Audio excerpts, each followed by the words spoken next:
Grudge Monologue. Jay Swanson.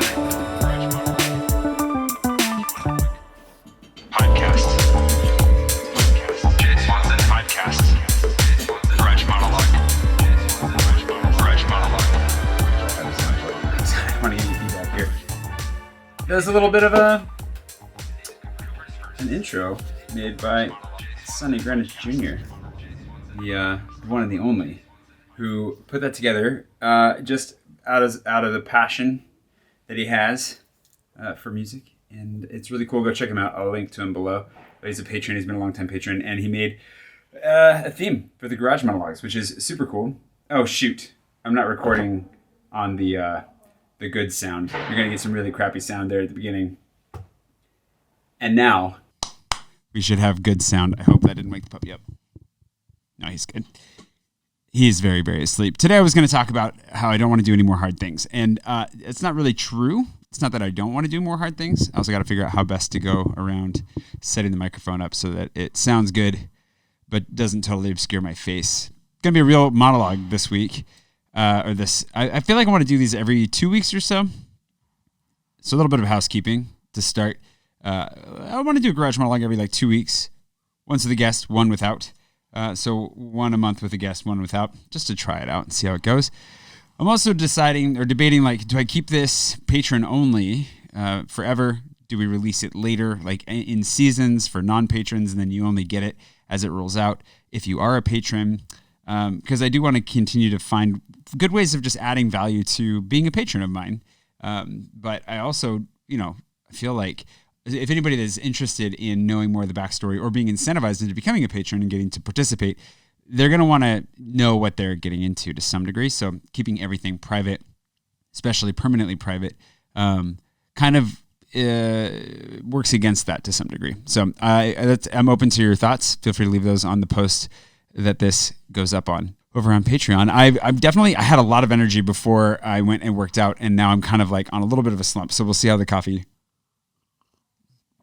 does to pick me up. I'm just going to leave the slurps and everything in as well, and we'll just get what we get. So sorry again for the opening with the cruddy sound. Again, just kind of learning stuff and thinking about the future. So when I say I don't want to do any more hard things, what I mean by that more or less is that I've been doing a lot of hard things lately.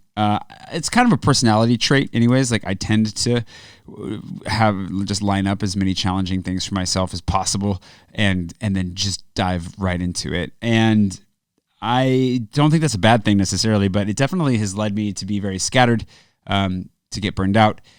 And I think that the main thing is it's not about not giving into that energy to some degree so much as giving into it in a focused manner so that everything's kind of working towards the same end, the same goal. And then as you reach milestones along those goals, then that is what enables you to know this is where I need to stop. This is where I need to take a break, pump the brakes, chill for a little bit, just have a little vacay and then come back to it instead of always working on so many things that you never get a break.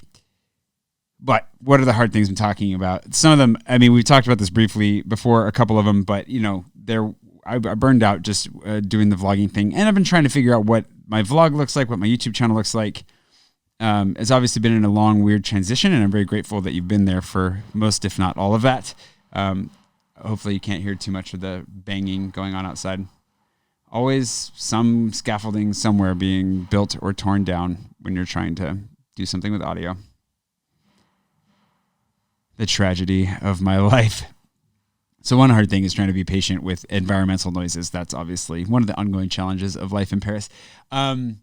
No, I did burn out, and I kind of I needed a break, and I took a good break, and thank you for being a part of that. I took a good break last year from vlogging, from YouTube, from making videos at all, because just looking at video editing software made me feel physically ill. So that's a sign that maybe you shouldn't be doing that anymore.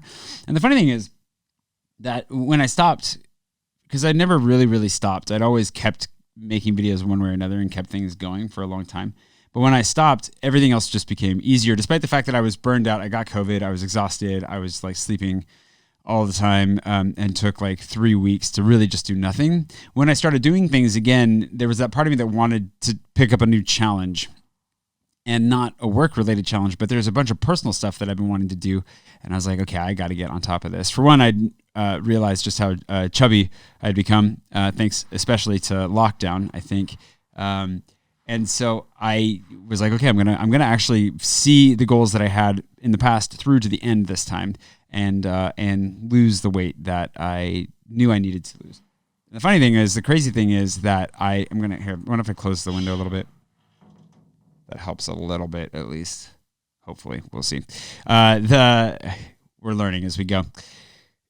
I'd lost, and I wanted to make a video. Speaking of hard things that I had lined up, like I wanted to start another channel, and on the second channel, one of the stories that I wanted to tell was my weight loss journey and how when I turned 30, I lost 40 pounds, I think 45 pounds, and then never pushed it beyond that, even though I knew that I needed to. I was still, I think, technically overweight on the BMI, if not obese, and just I didn't look how I really wanted, but I was also really, really happy with those results, and I kind of ran out of willpower, and life was really challenging, and I just kind of let it slide. And so that remaining like 15 or 20 pounds that I had wished I had continued to go to lose remained a goal on my list. And so I was like, okay, I'm gonna start doing that. I'd never gotten my French driver's license. It's one of the things that has intimidated the heck out of me, and I finally got it. I made a video about that. I really, oh man, did not look forward to doing that. And thankfully it turned out just fine. Like, it was a challenge. It was hard. It was a few weeks of dedicated effort, but it was very doable. And I'm really grateful to have that behind me.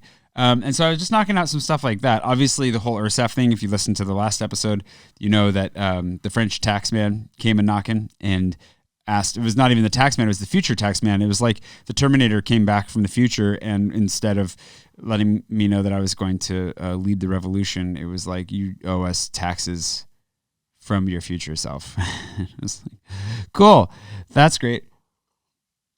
That was also the wake-up call, because I had a bunch of other stuff going. I had the 2 secret projects, one of which was an app that is on hold, and I hope to get back to someday. One of which was a documentary, which I've been working on the app, conceptually at least, for like 6 or 7 years, and then actually working on the app for, maybe 8 months, like from prototype, MVP, alpha. And then the documentary I've been thinking about since 2019, and then started really working on early 2020, and then worked on it through the pandemic, and have been working on that since, and only recently kind of have given up on it. But I realized that one is one that I didn't really let go very quickly. I realized, especially when the tax man came and knocking right after my burnout situation, and I was starting to feel a little bit better, I needed to stop doing everything that I was doing and focus on just one thing for a while. I did continue to do some hard things, like the weight loss is a personal thing, and that's also why I wasn't really filming at the beginning about the weight loss or the workout routines that I was putting in. I've been getting into the gym pretty consistently, which I used to before I lived in France. I used to go to the gym regularly, and I just lost that when I came here because I never got a membership, and because gyms here are tiny and, not what I'm really looking for. But hey, you deal with, you take what you can get. I wanted to continue to do those things. I obviously wanted to get my driver's license. That I got, I think, before I got this horrible tax letter. But then I just realized I'm scattered in too many different directions, and I need to focus in. And so the last hard thing, theoretically, before I decided to get Cooper, was really like figuring out how to home in on making my YouTube channel the absolute best that it could be, focusing on making the best videos that I could make, but also trying to broaden the appeal and accept the fact that, like, generally I'm pretty much known for the Paris stuff. Like, I don't get to choose what I'm known for. And I was talking with a friend last night, Tanisha, who will be in the Tap House video that I'm making. She's just like, yeah, but that's what you're known for. And I was like, well, yeah, but I've always resisted that. And she's like, well, why? And for me, I think a lot of it was identity. I've been going through a lot of identity crises. Speaking of hard things, I've been going through a lot of changes. Institutions that I believed in for so long have all kind of failed me, which I think is a generational thing. I don't think I'm alone in that. I think that we're all seeing a struggle with the institutions we were raised to believe in, and everything that we were given to identify ourselves with and by. It just doesn't hold up and doesn't really work in the world that we've inherited there's a lot to unpack there, I know, and I'd like to get into that more. But in the midst of all that, I didn't want to then get pinned down as being like the new Rick Steves kind of a thing. There's nothing against Rick Steves. I think Rick Steves is great, and I really love his travel philosophy, and he's a Washington State boy as well. So it's a mantle that I also feel like it would be kind of pretentious to assume was even up for grabs, because he's still doing a great job. But I think for me, I really struggled because I hate the idea of being quantified and being known as something, because I feel like there's a depth to me and a complexity that can't be captured in simple words and phrases. And I realize a lot of that's just immaturity, but a lot of it's again a generational thing. But I've also come to realize that it's okay to lean into something, to take that thing for the fullest ride possible. And then that builds a platform for you to do the next thing if you have a next thing in mind. A lot of the things that I really want to be doing, like fantasy writing and science fiction storytelling, that kind of stuff, is simply it's a very, very, very steep hill to climb. And my intention is to get there still by taking the best route that I can find forward. But that is a route that is really, really challenging and has very low rewards. And the Paris stuff is both fun and more present here. And what really, I talked about this before, but what really tied it together for me was realizing I don't have a passion necessarily for tourism itself. People write me emails in Instagram DMs and whatever else. I've had to stop responding to everything. And I try to respond to patron messages within a week or two. So sorry if I'm over 2 weeks, but I always try to respond to patron messages within a couple weeks. But people will write me these emails, I just got one yesterday and I haven't even opened it. I just saw the notification, or DMs, which is why I don't open my DMs anymore, or whatever. Just being hey, I liked your one video that one time. Can you plan my entire vacation? And also would you, I don't know, it just goes on and on with this stuff. And it's I was really excited to show my friends and family my city when they got here. And that really drove a lot of my early video stuff, because I was really excited to be a tour guide for a while, but that wasn't really the driving passion. And when I kind of got into a settled place with my life here in Paris, I enjoy sharing the city, but I also just kind of want to get on with regular life. I live here. I'm not a tourist myself. And I don't want to lose the sparkle in my eye. I don't want to lose the love and the allure of exploring and discovering. But I also, I was struggling to make more of that content, and I didn't really know why. And what pulled it back together for me, and why I ended up launching Paris in My Pocket, another hard thing that I decided to dive into, that I hope really works, because it's the thing that I hopefully will set the ship right after the French tried to put some serious holes in it. Thanks, Ursaf.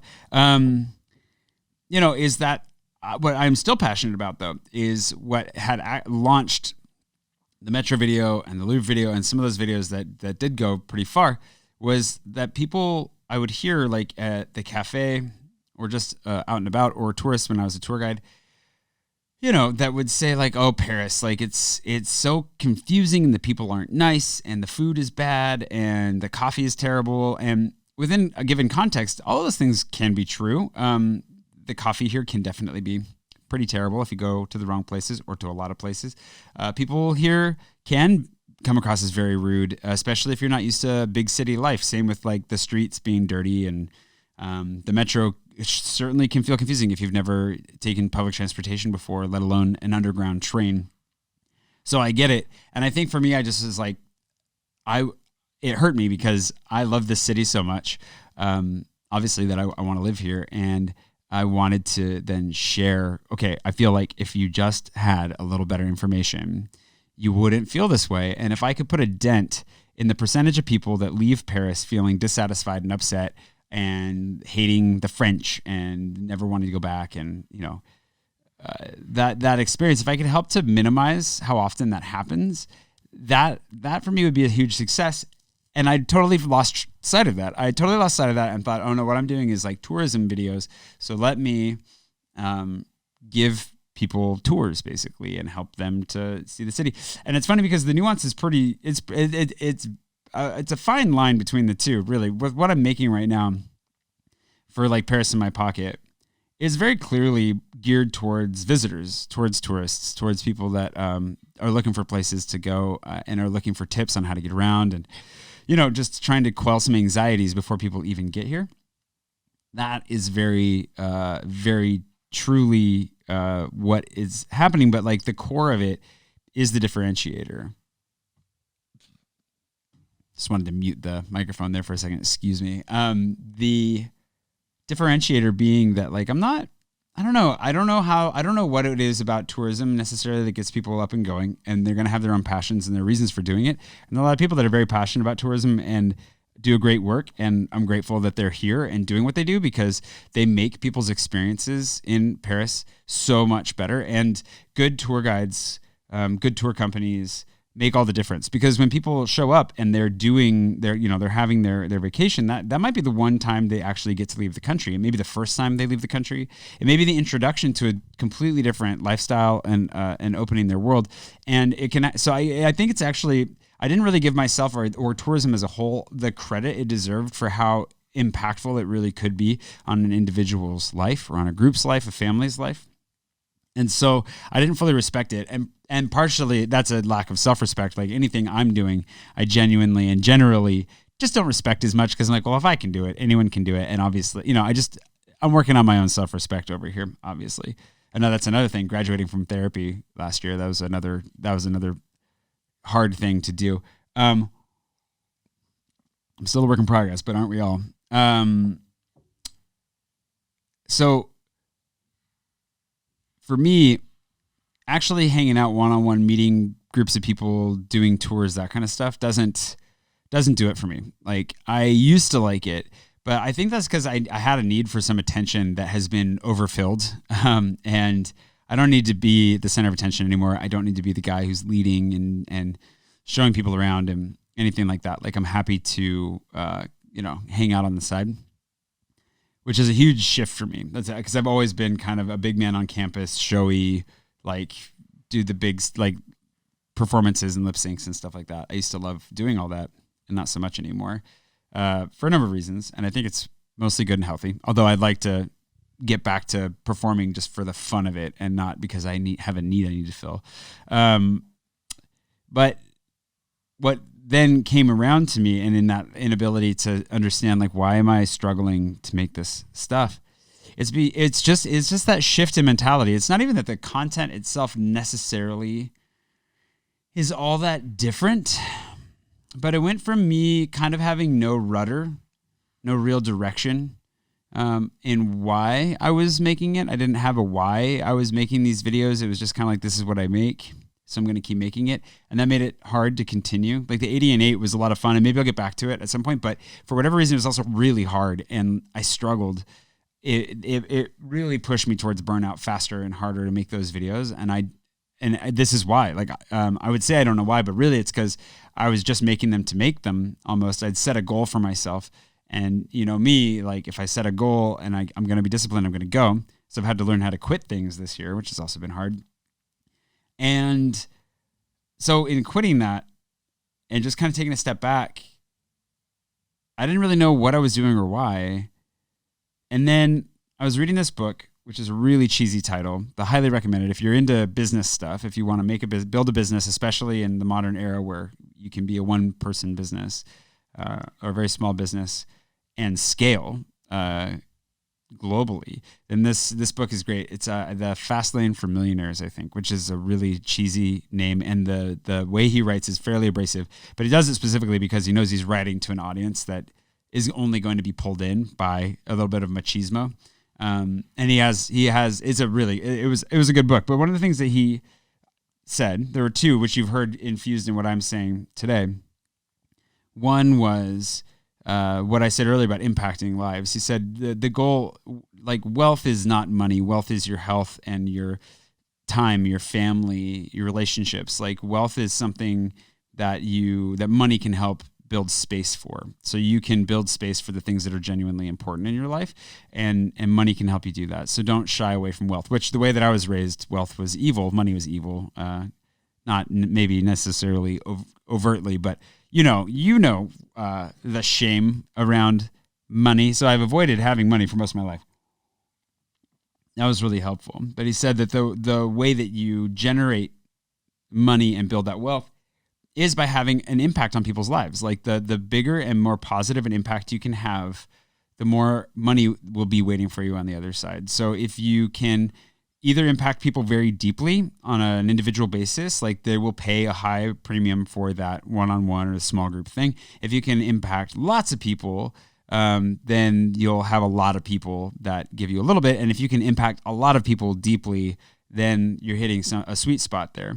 And that phrasing for me was really important because, again, I needed to generate or develop some self-respect and some respect for what I was providing, what I'm producing via the YouTubes, and how I'd get a lot of very nice messages, and I never fully appreciated it. I mean, people are so nice. They send me money after their trips. Or I've had people send me on many occasions, I've had people send me a tip, basically like 20, 30, 50 bucks, just saying, hey, my wife or my husband just got back from their trip. I didn't get to go with them, but they had such a good time and you had such an impact on that I want to, that's moving. That's moving. Like they didn't even go on the trip, and I never really accepted that, and I never really saw that for being the value that it was. Not because it's not valuable, but because I didn't value myself and didn't value my work. And so that was really, really, really important to see and to understand that what I'm creating can genuinely be impactful. And it's a validation of what I'm doing from a business standpoint, that this is worth pursuing because it's something that can and will sustain itself in me and those dreams and those hopes that I have for the future, the things that I want to build, the life that I want to build. And you're obviously a huge part of that. Thank you for being, if you're listening to this, watching this, then you're clearly a part of that. And thank you. So that's been something that I've been learning, which has been hard. And then the other side of it, your passion. And what he said about that was that he was like, don't do what you're passionate about. Like if you love painting, like I love making videos. If you do that for money, it's gonna change it and it's gonna wreck it. Like if you have a hobby, keep it a hobby. Too late. But if there's something that you can infuse in that, like a passion that can drive you and motivate you, that can be anything from helping other people to like building the house that you want to build to, whatever it is, like whatever it is that gets you up in the morning and gets you going. It's the most exciting thing, like to focus on that.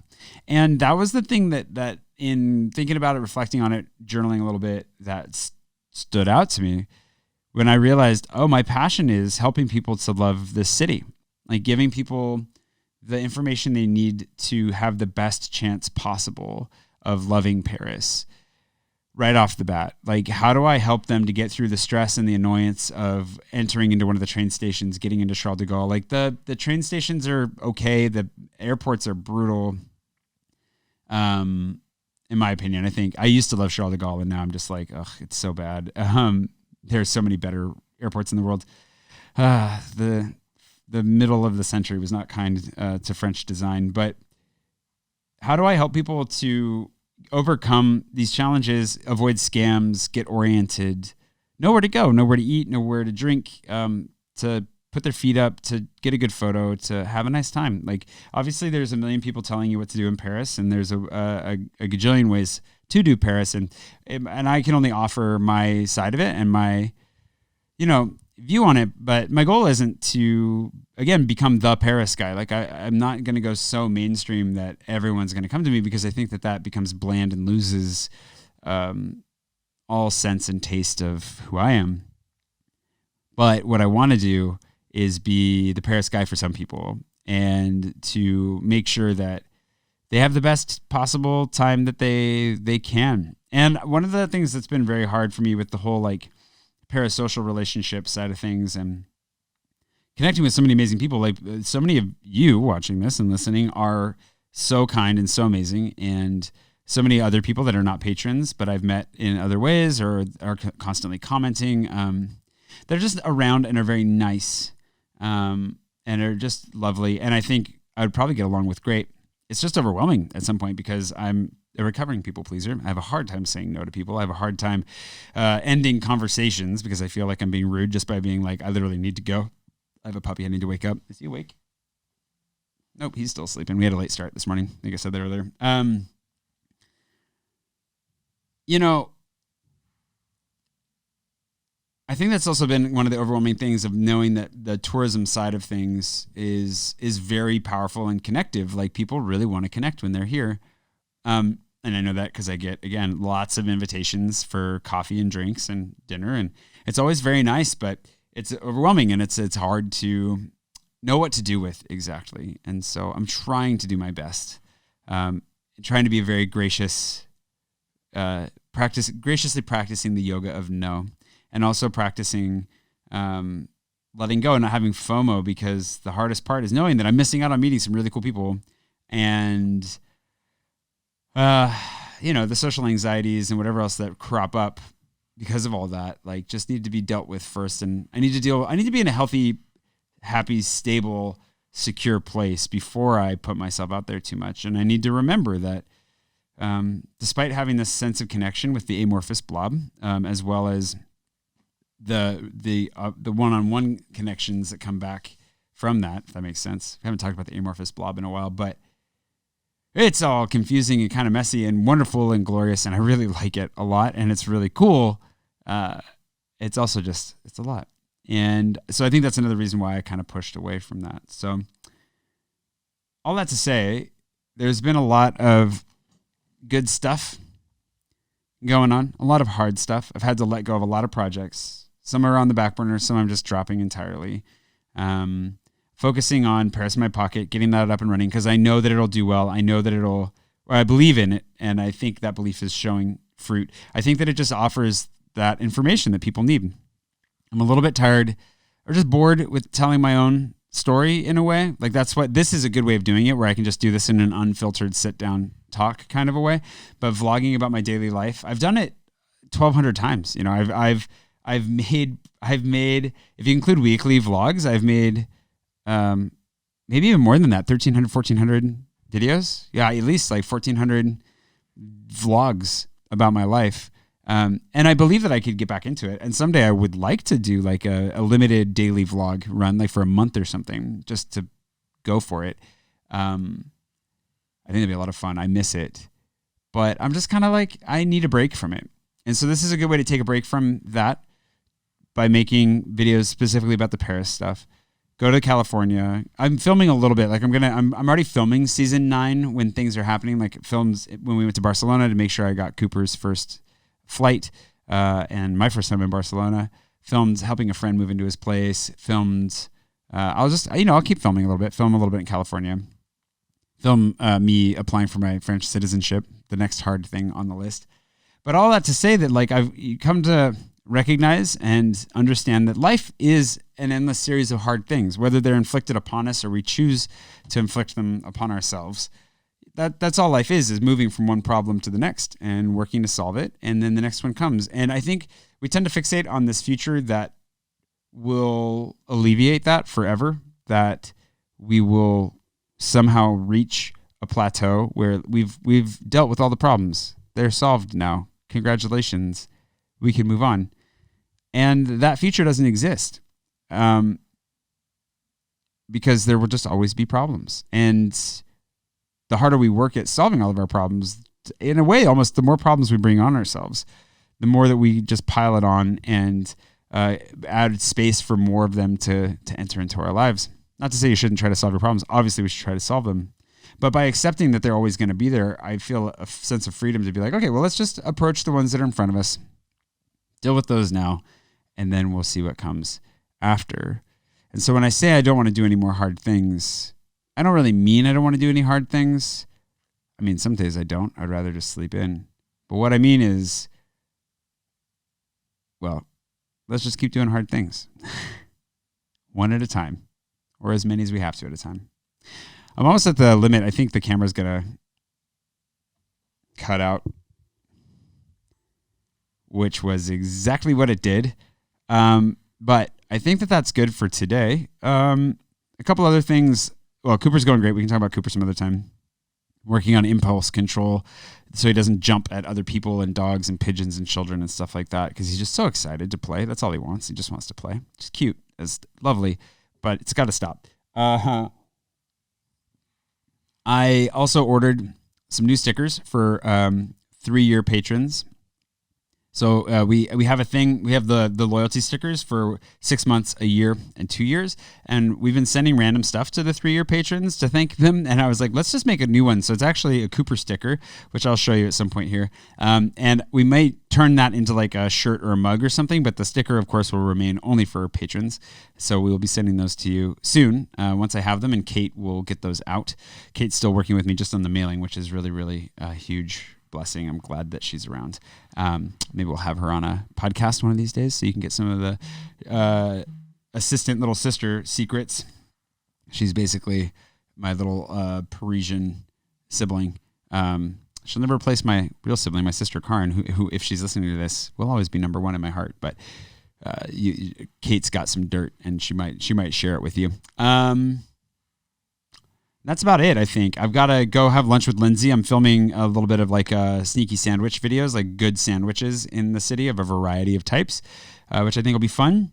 And I'm just going to keep on plugging away and keep on moving. And I'm going to keep on taking care of myself. The weight loss, I'm going to continue until I go to the States. I think I should be at a good place by then. My real goal is just to have a flat stomach at this point. I would like to get there. Never had that before in my life. I don't know if I'll get there, but I'll keep trying, keep working towards it. And yeah, and then I'll just kind of keep focusing on doing what seems to be best and healthiest, and we'll see where it goes from there. Thank you for watching and listening. Thank you for your support, as always. So grateful to have you here, and I will see you again here very soon, at least for more Paris in My Pocket stuff. The How to Get Around Paris video is getting redone because I had to go refilm that because that seemed like it was too long. And then there's a bunch more coming. I better get the puppy up because he's sleepy.